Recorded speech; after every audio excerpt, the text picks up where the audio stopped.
I think what we had a few ideas of wanting to create the ultimate trip for Philip's dad, like based on memories and stories. And you also used Lars' old audio diaries in the film. How did I you love decide? that someone in Mexico mentions my dad's name like that. I didn't see that coming in my life. It's very flattering. Sorry. Lars, yeah, that's incredible. Yeah. It was all very mundane, but there's something poetic about the everyday aspect of that we thought, hey, maybe we can use that almost like a music score to the like new images, the new journey, but old sounds. Han var som allra lyckligast. Jag tror att om du hjälper mig att ta ner honom till Frankrike och så ser vi till att han får uppleva allt det där han älskar, då kan han få livsgnistan tillbaka. Vi åker idag. Så ska det gå. Hi, it's really nice to meet you. Hello. Likewise, how are you? I'm good, thank you. Thank you so much for this film. It's really, really, really amazing. I really loved it. And I wanted to start by asking you, when did the idea of recording this trip first come to you? I mean, like, was it something a spontaneous decision, or had it been in the back of your mind for a while? Well, no, I mean, you have, as you see in the film, when you have your, I mean, my dad his health has been, been bad for a while, but it was like, I think I felt like I had a desperate need. I need to do something for him, and that was not a project. I didn't feel like I need to do something for him and film it and turn it into documentary. It was more, and since me and Fredrik were best friends, I said that I really think I should try to take him on a road trip to France. Maybe that could cheer him up, maybe that could make him happier. And since we are filmmakers, that's what we do for a living. Even if you have a conversation that it's not supposed to be, it's a conversation about work, it's not rare that you suddenly say, oh, well, what if we brought cameras? It was something when Philip told me that he wanted to buy like the exact same car that he had when he was a kid, and he sent me a picture of that car, and it looked so cute and like movie-like.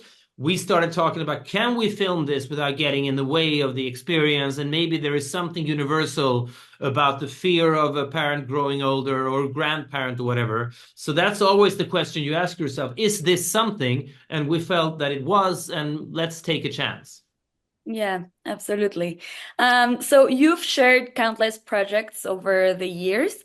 How did working on something so personal change your dynamic as collaborators and friends?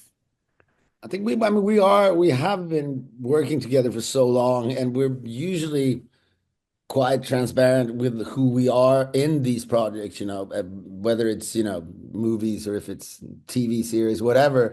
But I guess this really was something special. It was a very different, in some ways, I guess, life-changing project. You said, like, with me and Fredrik were suddenly more honest with each other, and there's just something when you see life, you see what life is, and you have to have my dad constantly present there, and he's a very fine human being and a good guy. I guess you see a lot of things clear in life, and I think with Fredrik as well, you start talking about things we've never talked about, because you also start thinking about your own death, everything, it's unavoidable. We're all gonna, there's gonna be someone, who might want to cheer me up a few years from now and say like, hey, should we take him on a road? It was unavoidable. Even the whole team, I would say the whole temperature of this project has been incredible, because it wasn't depressing. I wouldn't say it was depressing at all, but there's something about just dealing with this subject that's really tough, but it's also a very beautiful subject. I just want to say that throughout this process, I felt nothing. Don't say that. He gets it. It was incredibly emotional. No, Fredrik is actually the one. Fredrik is the one who's really choked up and started to cry in so many TV interviews in Sweden that it's been it's been very, very beautiful to see. Well, I just love Philip's dad so much. I've known him for as long as I've known Philip, since the mid-90s, forever. And just, I mean, there is something about the good human being that he is, without being a boring or bland person, that it's so rewarding just to be close to him and be reminded of what an asshole you are yourself. Yeah, absolutely. So also, I think documentary filmmaking can be really unpredictable. I wanted to know how much of the journey was planned and how much was shaped by spontaneous moments you simply had to capture. I think what we had a few ideas of wanting to create the ultimate trip for Philip's dad, like based on memories and stories, and we wanted to recreate reality to almost like put him in scenarios he wasn't aware that we had staged because that felt new to us movie wise. So we knew we wanted a few of those scenes, but apart from that, it was all like very much played by ear. When we got to the border, okay, let's push him over the border. So it was like 20% planned and 80% improvised, I think. Wow. But that's you also, but yeah, but I think if you have the foundation, one part of the foundation is that me and Frederick have been doing stuff together for decades, and we see the same things, and we can communicate. So if I have a vision and it's not completely clear, then Frederick can, okay, say, I see where you're coming from. Let's do this. So we've been doing it. I mean, to a lot of people, it might be like would be a big. Like a big thing to like, okay, should we try to make him drive across the border? A lot of people would have maybe planned that for a very long time, but for us it was like, okay, let's ask him, and then we just basically shove him into that car. So we're used to this, and we're not. You need to embrace that method. You want to, you need to, because a lot of times it's like, okay, what will be, what will, how will this unfold? And then we're like, well, it will unfold in a good way. We're sort of confident that it's going to work out, Yeah. Yeah, it was amazing, really. And you also used Lars' old audio diaries in the film. How did I you love decide? that someone in Mexico mentions my dad's name like that. I didn't see that coming in my life. It's very Oh, flattering. really, Lars. Yeah, that's incredible. Lars? Yeah. How did you decide when and where to incorporate these audio diaries? I think And where, that's also part of like why we decided that this could be a film. When Philip found those old audio diaries from the 80s, and he told me, I found this thing. It's almost like a holy grail, yeah, Dead Sea Scrolls or whatever. And we started listening to them. At first, I was a bit disappointed because I expected big drama in these diaries, maybe. And it was all about how much the parking cost, how much lunch cost, and where they had dinner. It was all very mundane, but there's something poetic about the everyday aspect of that we thought, hey, maybe we can use that almost like a music score to the like new images, the new journey, but old sounds. Because if you want to be deep about it, it's like when you go on these trips, the past is always present, so we wanted to use that as almost like a score. yeah, yeah, yeah, yeah, Yeah, it's the absolutely. soundtrack instead of being, because exactly, there's not much information to consider in what he says. It's just random, but I think a lot of people, we can relate to that. It's like pictures as well from our just in general that people have. It's usually just those snapshots. Always photographs from people having lunch or dinner, those old like travel photo albums. So it's like almost like an audio version of that. Yes, yes, absolutely. Also, like often we think we know our parents, but I think this kind of experience can reveal new sides to them.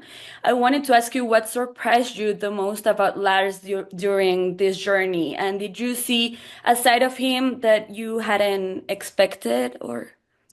Well, I don't know. I mean, I knew I've always loved my dad deeply and my mom, I have to say. But I think what I did during this trip is I listened to my dad more than I've done previously in my life.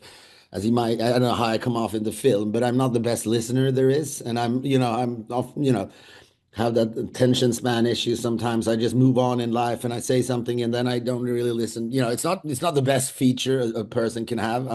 But in this film, I was forced to also listen to my dad and Yeah. to give him some time. Where Frederick is basically, I see that Frederick oftentimes is ready to say, "Shut the fuck up" to me. Just let the man talk. And that I have to say, I'm like, wow, my dad, he's so insightful. He's a smart man with all these. It was really, and I think that has changed since, because also when people get older and it takes a little longer for them to tell a story, and for Yeah. someone that like me then who is so restless, you listen even less than you've done in the past. But now, all these small, all his insights and whatever he, says, yeah, I listened to them.